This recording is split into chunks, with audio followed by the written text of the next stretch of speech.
on Fox News Sunday. And hello again from Fox News in Washington. Well, this week, the long, slow investigation into the attack on the U.S. consulate in Benghazi may take a dramatic turn when government workers with new information testify before Congress. Joining us now are two members of the House Oversight Committee that will conduct the hearing. Republican Jason Chaffetz, and from Massachusetts, Democrat Stephen Lynch. And Congressman, welcome to Fox News Sunday. Thanks for having us. Congressman Chaffetz, we know at least two whistleblowers with direct knowledge of Benghazi are going to testify before your committee on Wednesday.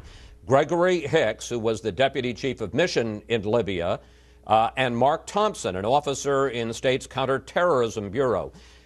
What will they add to our understanding of the attack, and is anyone else going to come forward either Wednesday or later? Well, we've had other people come forward, and I think you'll see other hearings as well. But these two gentlemen are in a unique position. Mr. Hicks became the chief of mission when Ambassador Stevens went missing. He has a unique insight. When I went to Libya about 3.5 weeks after, I was able to talk to him. I think he's patriotic. He's not partisan. I think he was being suppressed a little bit, and we need to hear from him exactly what happened and didn't happen that night. He was the chief of mission in Libya when this went down. Suppressed by whom? Well, that's what we want to have a hearing about because, you know, we heard things, for instance, that there was no military option. There was no ability to get any military personnel there. I think you're actually going to hear some testimony that says we did have some military options. We could have gotten some people there, and they were told to stand down. That's the kind of thing that we need to be exploring in this hearing. And Mark Thompson, the officer in the state's counterterrorism bureau, what's he going to tell us? Well, he oversees what's called the FEST, the Foreign Emergency Support Team. This is a unique group that is supposed to be the quick, rapid response interagency team when a terrorist type of activity, a hostage situation goes down. They were never called into action. Why was that? Why were they never engaged in this? That's exactly what they're stood up for. Now, you said, but I'm going to bring in Congressman Lynch in a moment, but you said earlier that you're not; these are the only people that are going to testify, along with Eric Nordstrom, who testified earlier. But you said there are a lot of other potential witnesses out there watching. Watching for what? Well, I think these people are afraid of retribution. They're afraid of what the State Department may do to them. They've had trouble just getting an attorney. The State Department hasn't given us the documents they want. I mean, every single turn, the State Department and the White House has impeded this investigation. It's why it's continued to go on so long. There are other people on the ground with firsthand knowledge that want to testify, and I think will testify at some point. Congressman Lynch, how do you explain the fact that 8 months after Benghazi, we have still not heard from a single witness who was on the ground that night in Benghazi? We've had an accountability review board that went through this, led by Ambassador Pickering and Admiral Mullen. They actually interviewed over 100 witnesses who were on the ground, some of whom were on the ground, obviously, and many who were involved peripherally. And they made a review that there was no breach of duty here.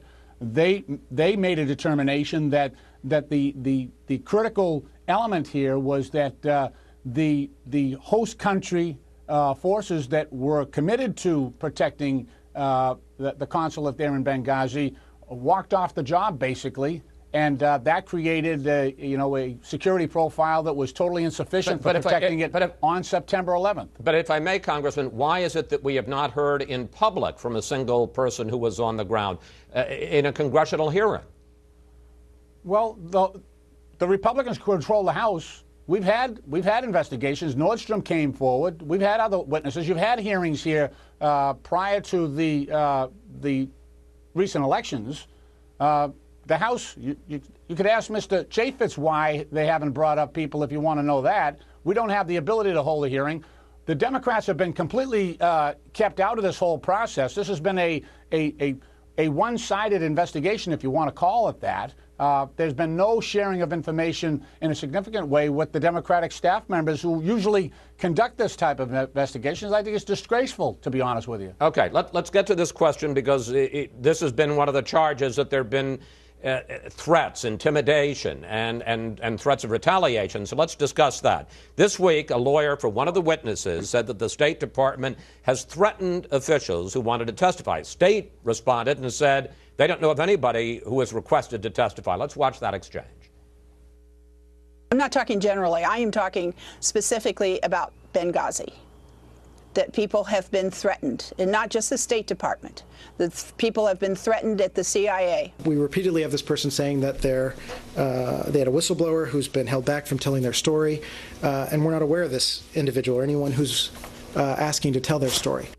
Congressman Chaffetz, has the Obama administration blocked potential witnesses from testifying or not? Absolutely, and more than one. We've asked for the non-classified version of how do these people get an attorney that has a degree of classified information, and they still haven't given us that. No, there are people out there that want to testify that have been suppressed. But you heard the State Department person just say nobody, neither a lawyer nor a witness, has requested to testify. Because they're scared to death of what the State Department is doing to them. And that's what, look, we're the other branch of government. They're supposed to be able to come to Congress and be able to share this type of information.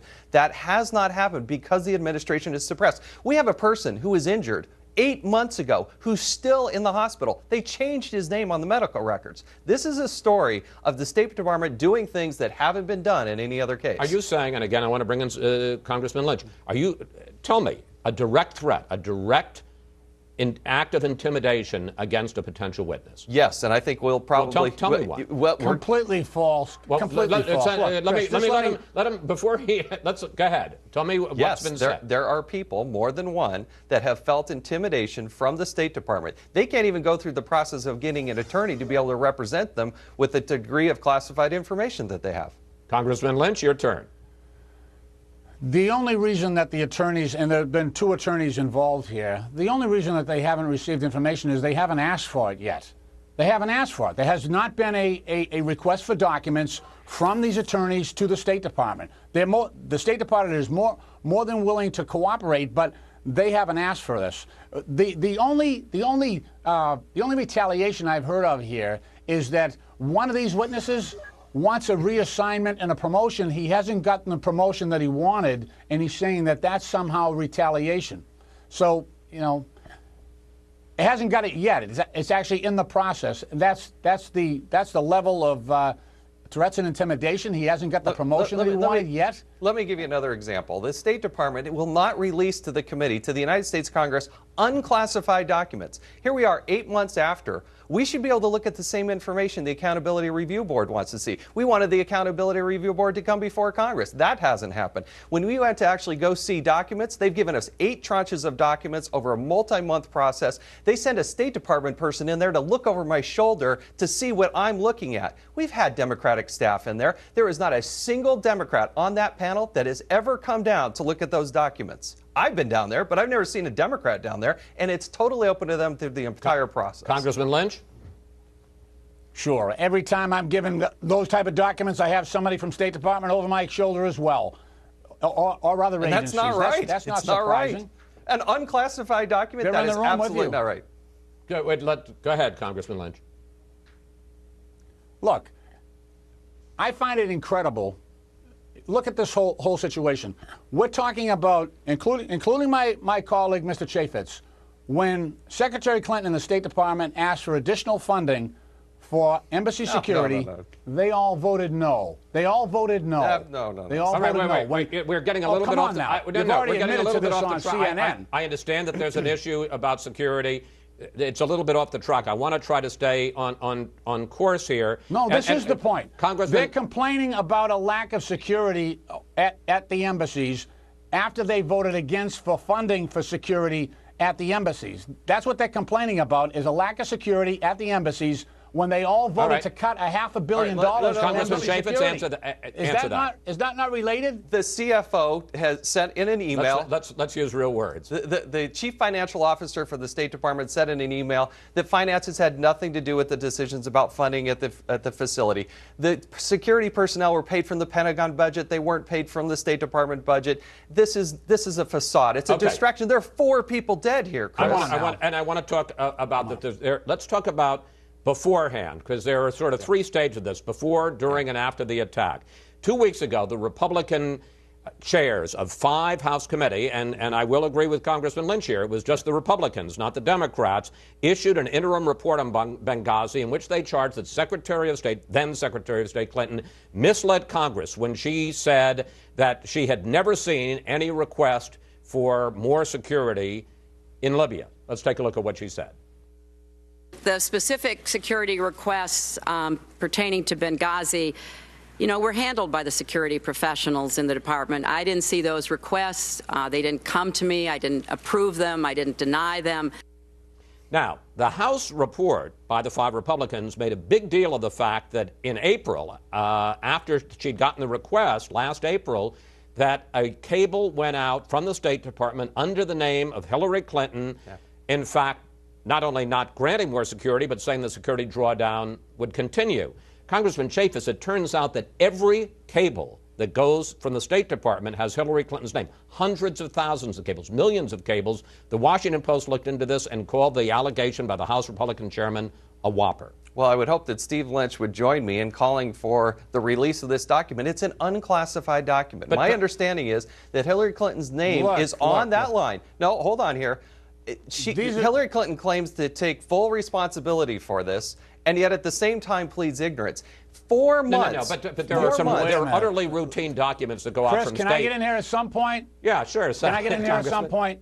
Look, could I please? Look, these are the same allegations. These are Jason Chaffetz and the Republican chair's allegations that she signed off on a reduction in force at Benghazi. It got 4 Pinocchios. 4 Pinocchios from the Washington Post. That's hard to do even in Washington.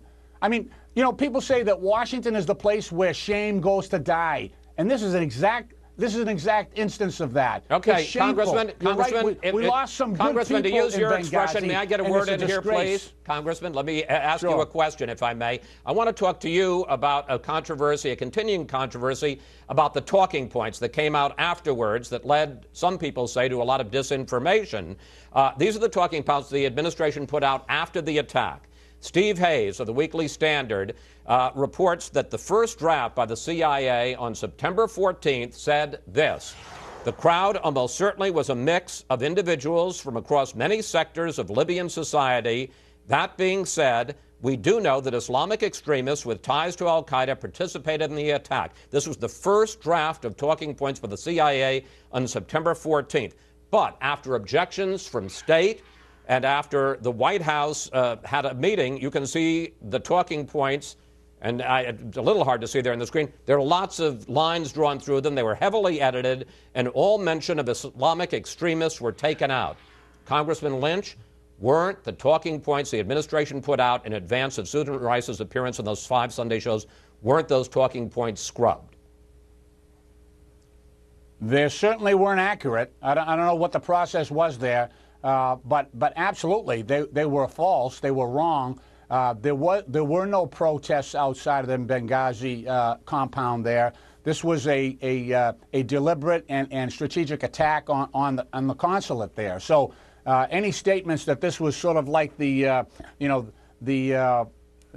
protests that we saw in Cairo and other embassies, this was not that type of case. So briefly, and we're running out of time, Congressman Lynch. How do you explain the fact that that Sunday, UN Ambassador Rice came on this show and 4 other Sunday shows, never mentioned the al-Qaeda extremists, which had been scrubbed from the talking points, but did mention a reaction to the anti-Islam video, which had never been in any of the talking points? Well, it was scrubbed. It was totally inaccurate. You're absolutely right. There's no excuse for that. It was false information. And what they try to do is harmonize what happened in Benghazi with what happened everywhere else across the Middle East. And do you think part of that was because? And do you think it was scrubbed because of the fact that that didn't fit into the president's narrative that al-Qaeda was on the run? Well, I think it was a victory of hope over reality, to be honest with you. They were hoping that this wasn't the case.